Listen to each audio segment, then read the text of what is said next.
And then critically, which a lot of people don't do, is to say the Iqamah.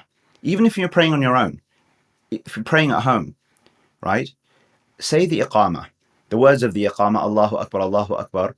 Right? God is greater, God is greater. Ashhadu an la ilaha illallah. I bear witness that there is no God but God. Ashhadu anna Muhammad Rasulullah. I bear witness that Muhammad is the messenger of God. Hayya ala salah, hayya ala al-falah.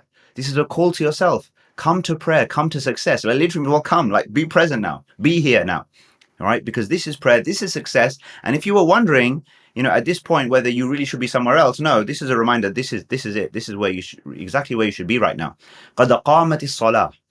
I find it's a very interesting phrase, قَدْ قَامَتِ الصَّلَاةِ, because literally it means salah has stood. Salah is standing. Like that's literally what it means. Qama is to stand. Right? The iqama is to make something stand, to establish. This is actually the word that Allah uses most commonly in relation to the prayer. Make your prayer stand up. Literally, that's what it means. Aqimus salah means make your prayer stand up. And what do we say? Establish, which is what? Making something stand. That's exactly what we're doing. So you want to respond to even the divine command to establish your prayer. Like this is the time to actually to start to do that, to establish it by saying these words of the Iqamah that provide the foundations upon which your prayer will be built in effect. Yeah. And so the prayer is stood up. It's like almost like in fact, funnily enough, it's because remember the Adhan, the Iqamah, these things were mentioned. We understand that this came out of a discussion in which even things like the striking of a bell was mentioned as a way in which to bring the believers together for prayer, correct or not? So it's like, but it was almost like that feeling, right? Like the drum roll almost. That's how, that's the word I was thinking, right? Drum roll, right? You're about to begin. Allahu Akbar, Allahu Akbar. God is greater, God is greater. La ilaha illallah.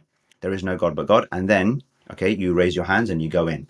So doing all of these things, preceding your prayer with a quality wudu, a positive mindset, realizing what this occasion is really about, clearing out your physical environment in such a way that's not going to cause you distractions, allowing yourself time to reflect and to think properly, and then to say the Iqamah and then begin. Like you're just giving yourself the best possible chance of having a high quality prayer. The way to visualize or think about this is like as if you just imagine you could have a chart, like you get, sort of heart rate monitors and stuff, for example. Let's imagine there's a monitor, a khushu monitor, a humility monitor, a focus monitor, right? And that monitor, there literally is such a thing, if you like, because at any moment your khushu is effectively somewhere being plotted, right, on your book of deeds or what have you, if you like, because with that precision our reality is known. But that's the fact of the matter. So it's as if what we're doing is almost ramping up the starting point, okay, by doing everything that we've just discussed, so that you're starting as high as you can.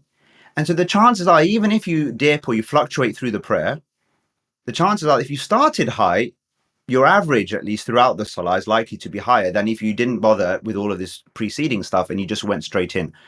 It's very typically it's difficult for people to achieve a level of quality in their prayer that is any higher than where they began.